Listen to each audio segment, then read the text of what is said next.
मैं न तो किसी को डराने वाला हूँ और न डरने वाला हूँ। मैं बराबर बोल रहा हूँ। मोदी जी ने जो सनातन का व्रत लिया है, पूरे विश्व में वसुधैव कुटुंबकम, पूरे विश्व में G20 वसुधैव कुटुंबकम, पूरा विश्व हमारा परिवार है। मुझे ईश्वर ने मेरा टिकट कर गया ये मत समझो, ईश्वर की इच्छा है। इस हाथ से सनातन का काम होना बाकी है। आने वाले दिनों में सनातन की यात्रा में निकाल रहा हूं। हजारों लोग साथ रहेंगे, मैं सबको जोड़ूंगा, सभी सनातनी, केवल विप्र नहीं। मैं न तो किसी को डराने वाला हूं और न डरने वाला हूं। मैं बराबर बोलता हूं। मेरे सम्मानी है आदरणीय प्रधानमंत्री नरेंद्र भाई मोदी जी। मोदी जी ने जो सनातन का व्रत लिया है, पूरे विश्व में वसुधैव कुटुंबकम, पूरे विश्व में G20 वसुधैव कुटुंबकम, पूरा विश्व हमारा परिवार है। ये भाव ब्राह्मण कुल को रखना होगा, विप्र कुल को रखना होगा। मैं अंत में यही कहते हुए कि आने वाले दिनों में सनातन की यात्रा में निकाल रहा हूं। हजारों लोग साथ रहेंगे, मैं सबको जोड़ूंगा, सभी सनातनी, केवल विप्र नहीं। और मैंने सितंबर में यह यात्रा तय किया था, महान ऋषि मुनियों के, जगत गुरु शंकराचार्य से आशीर्वाद लेकर कि यह काम मुझे करने की इच्छा है। इसलिए यह मत कहो कि मेरा अपमान हुआ है।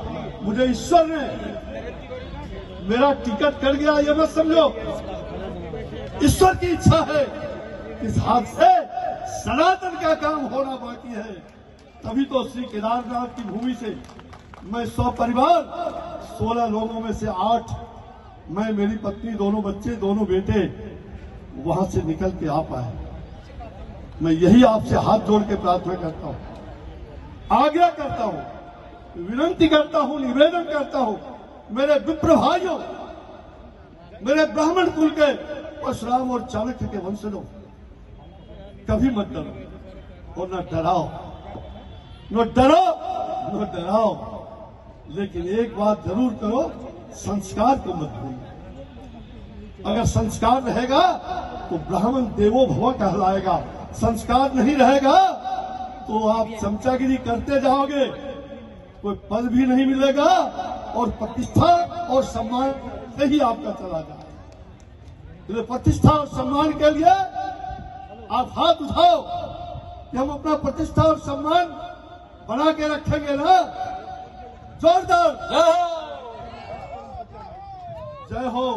अब अंत में यही कहते हुए, ये सनातन की यात्रा, मैंने सनातन का एक पुस्तक लिखना शुरू किया था, वो पूरा हो गया।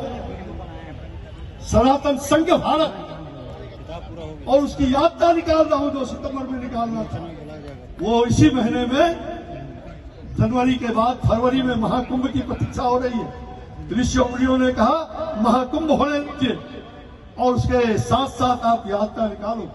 वो सनातन जो मैंने शुरू किया है, जिस पर गालियां देश भर में पड़ा, सनातन संघ भारत जन चेतना यात्रा, ये निकल रहा है।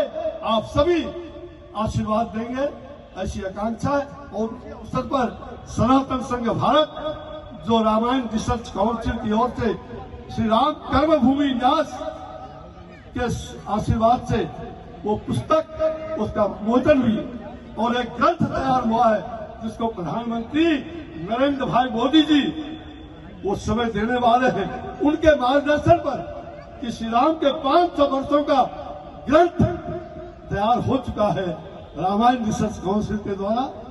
और वो ग्रंथ उनके अवलोकन के लिए स्वामी रामभद्राचार्य जी ने अवलोकन कर लिया। अब उनके अवलोकन के लिए और उनके निरीक्षण के बाद वो ग्रंथ सर्व समाज को मिलेगा। 500 वर्षों का राम का इतिहास कि कैसे मंदिर नहीं बना। और दूसरी बात, मां जानकी का यात्रा, आज मैं नहीं आने वाला था, मुझे दूसरे काम में जाना था, लेकिन बालक हमारे सहयोगी, मेरे अनुज, उन्होंने कहा नहीं, मुझे जाना था। और मां जानकी के लिए जानकी सरकार भी बनाने वाली है, और भी समाज के लोग बनाने वाले, धर्माचारी भी बनाने वाले हैं।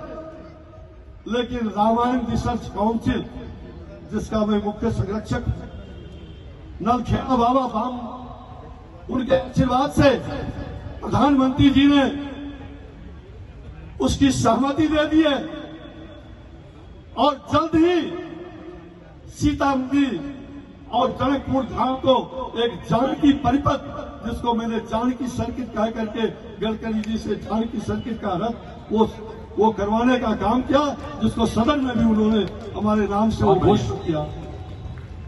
जानकी परिपथ बना करके और 51 शक्तिपीठ, या देवी सर्वभूतेषु शक्ति रूपेण संस्थिता नमस्तस्यै नमस्तस्यै नमस्तस्यै नमो नमः। 51 शक्तिपीठ की स्थापना और मां जानकी का भव्य मंदिर, दिव्य, उसको स्थापित करने का काम शुरू कर दिया गया है, और जल्द ही आदरणीय प्रधानमंत्री जी से उसका, उनके उस ग्रंथ के अवलोकन के बाद स्थिति की भी घोषणा हो जाएगी। और साथ ही तीसरा काम है, मैंने अपने जीवन में 3 काम, शायद मुझे केदारनाथ ने बचाया है, तो ये 3 काम मैंने अपने जीवन में लिया है। भगवान पराक्रमी राम की मूर्ति, दूसरा मां जानकी का शक्तिपीठ का स्थापना जनकपुर सर्किट में, और तीसरा जहां से समुद्र मंथन हुआ था, मंदार पर्वत, जहां